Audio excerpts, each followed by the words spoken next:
Okay, so you have been training, you have been practicing that forehand over and over, or that backhand, or probably the volley, or the serve, over and over and over. And when you get to the match, you lose confidence in it.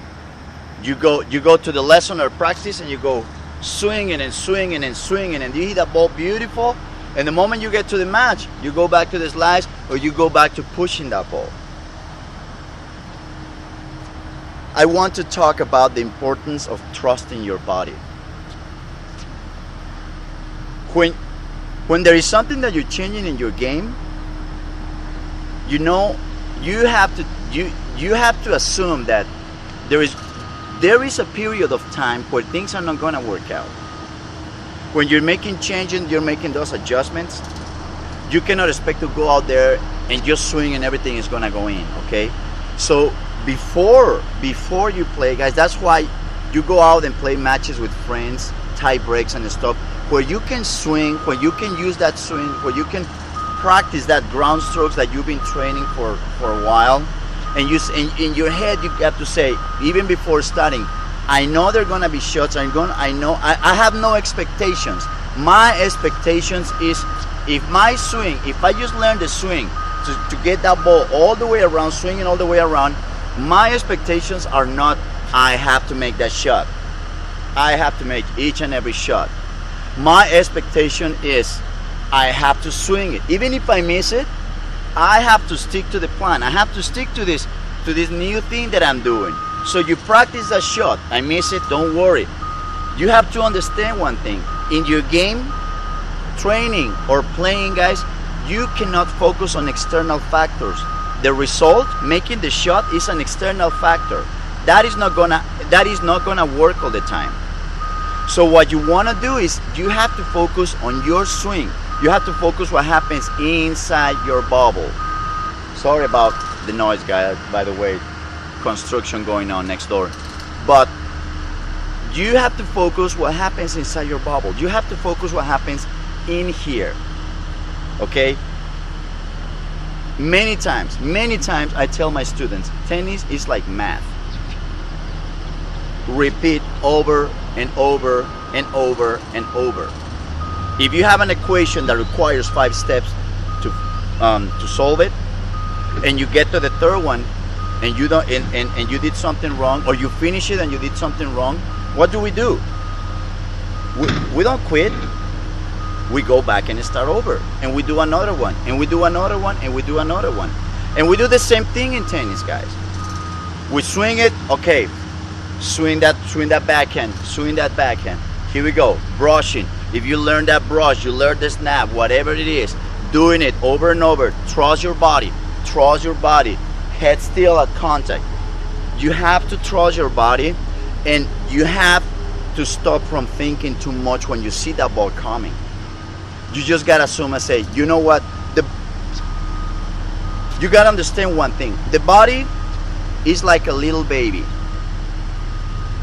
When the baby is learning to walk, and he starts to walk and he trips, and you see the parents and they're like, oh my God, and they're freaking out. What happened, my baby? You okay? Oh, watch out, you know. And the baby, oh, he doesn't say it because he's just a baby. But the truth is, the baby's like, oh, guys, leave me alone.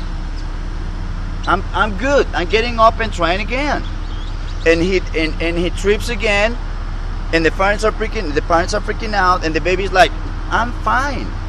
Just leave me alone. Let me go. I'll do it. I don't need you. I can learn it by myself. So the body's like that. Your mind is trying to talk to your body. Hey, come on, turn. Drop the head of the racket. Snap. Bring it around. And when you do that, when you're thinking too much, that's what you're doing. You're getting in the way of your body.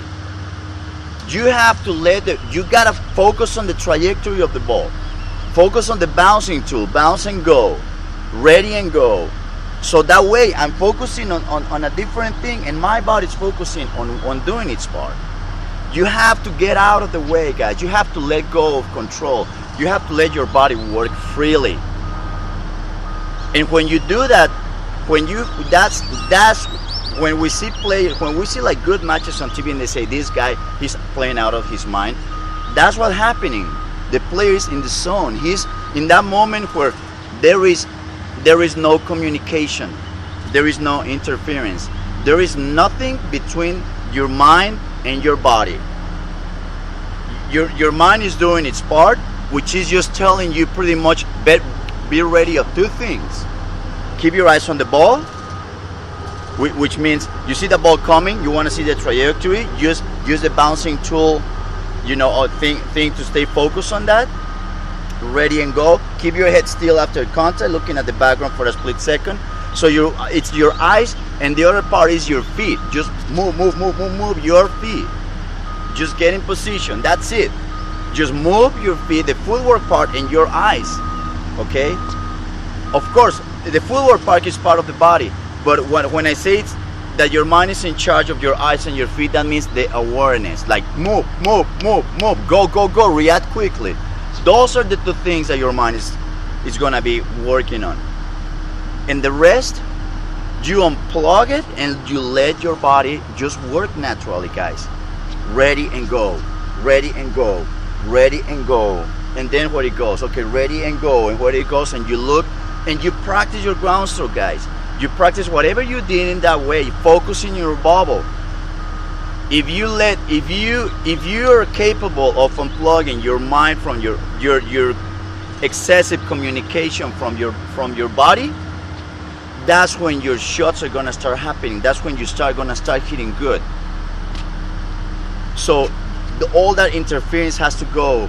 All that trying to control. If you want to control, let go of control. That's a key, guys. All right. So remember, you have to trust the body. Whatever you practice, you have to trust your body. Go out there. Don't be judgmental. Don't have expectations. The thing is, you have to focus first on your swing, on what you're doing. As you get better than that, and you're doing it the right way, the shots going in are gonna be nothing but a byproduct of what you're doing, of practicing the right way. Okay, pay attention to the way you practice. There is a difference between hard practice and smart practice. Okay. All right, guys. Well, I hope it helps. If you have any questions, let me know, and I'll see you next time.